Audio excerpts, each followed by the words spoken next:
name's John Lederer. I'm here with my beautiful daughter, Julia. And if you didn't know, Julia's pregnant.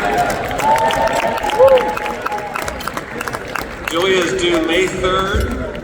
I think that's Tuesday or Wednesday next week. Zachary's birthday is May 1st. So we are rooting, or at least I'm rooting, for May 1st. I don't know if Julia really cares, but anyway, Zach's birthday is May 1st, and we have Mason Zachary coming next week, hopefully.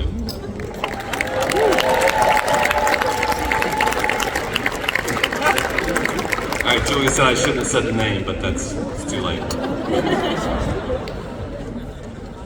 So it takes a lot to put an event like this together, and a lot of great people are involved.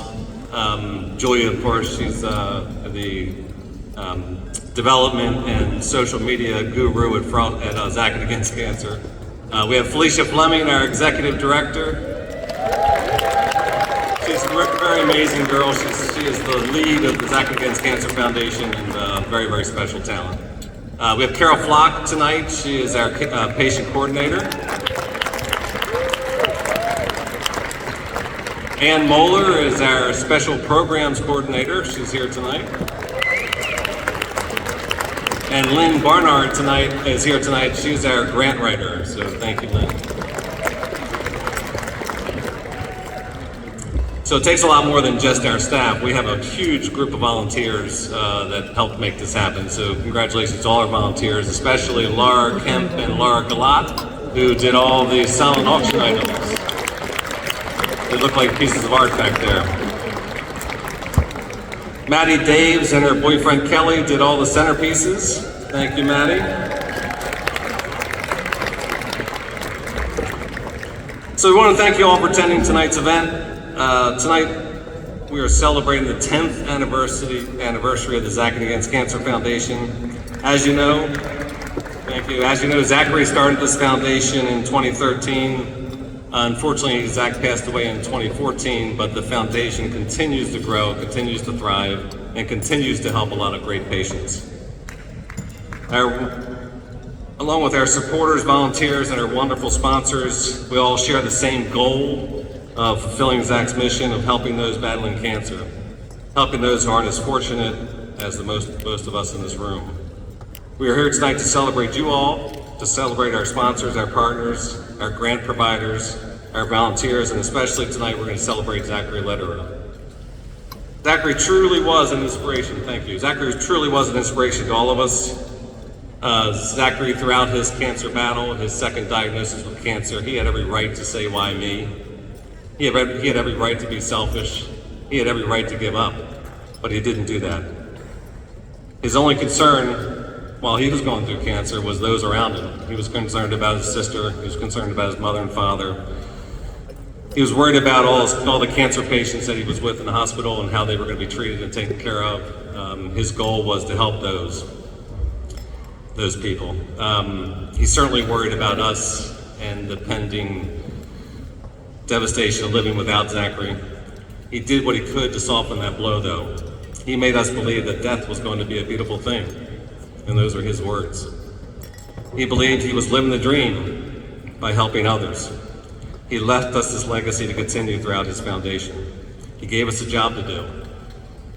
He left us in a very good place, and he made sure we were always with him through this foundation. And running a foundation, as we all do, you have to think about Zachary on a daily basis.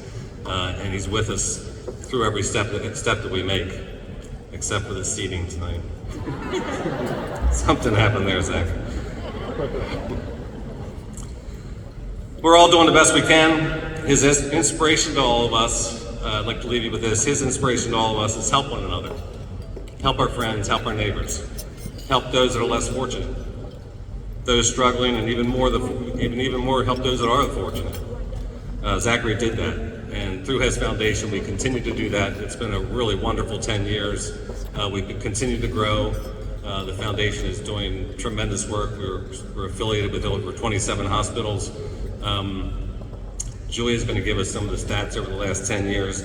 But I want to thank you all again for coming tonight, for celebrating with us, celebrating Zachary, and celebrating the 10th anniversary of Zach Against Cancer Foundation.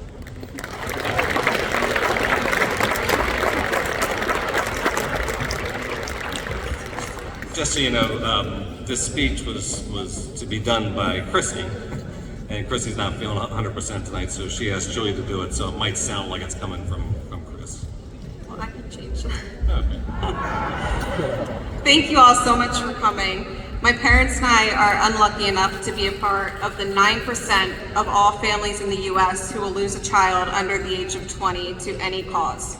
However, we are lucky enough to be a part of the 1% of those in the former group who have a foundation in honor and in memory of their child. We have Zach to thank for this.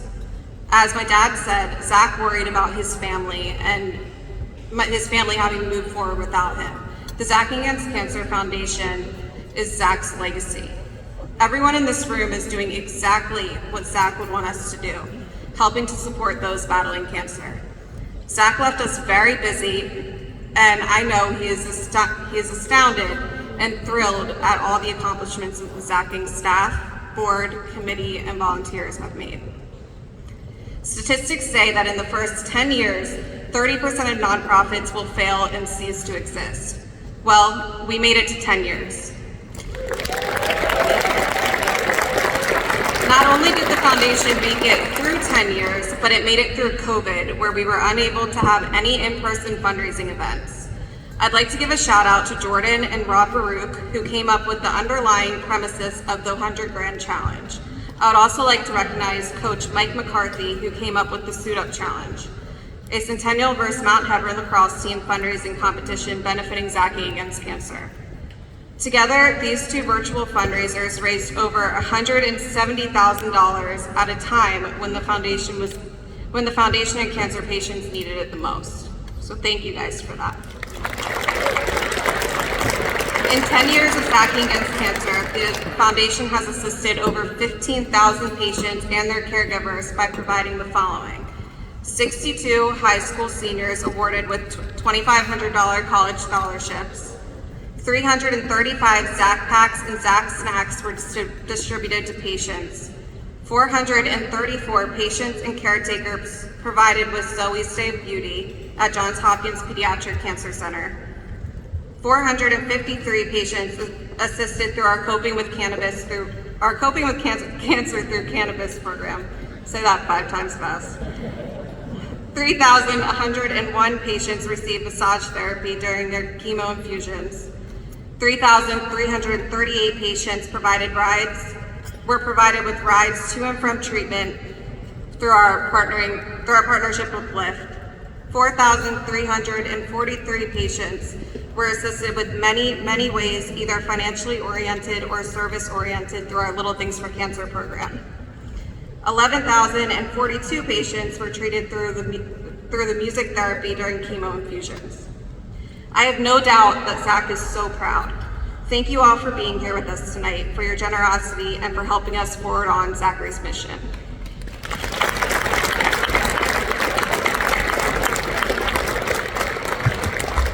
Thank you, Julia. At this time, I'm going to introduce Kirk Thompson as our MC tonight. Kirk is a very good friend of the family, has been since our kids were both born. They've been together ever since. If you remember, a couple years ago, we had a video by Scott Van Pelt. My apologies. Scott Van Pelt did a video for us for our gala, and he was asking for money for the foundation, and he knew Zach from University of Maryland here, and did just a wonderful job on that video. And we always ask Kirk, how'd you get Scott Van Pelt? And Kirk said, well, he was at an event one night, and Scott Van Pelt happened to be at the event. So Kirk kind of stalked the restroom, and eventually Scott Van Pelt had to go to the restroom, and Kirk ended up in the stall next to him, and while they were taking care of their business, Kirk talked to him about Zachary Against Cancer and Zachary Lederer, and of course Scott Van Pelt knew exactly who he was talking about, and Kirk made the ask.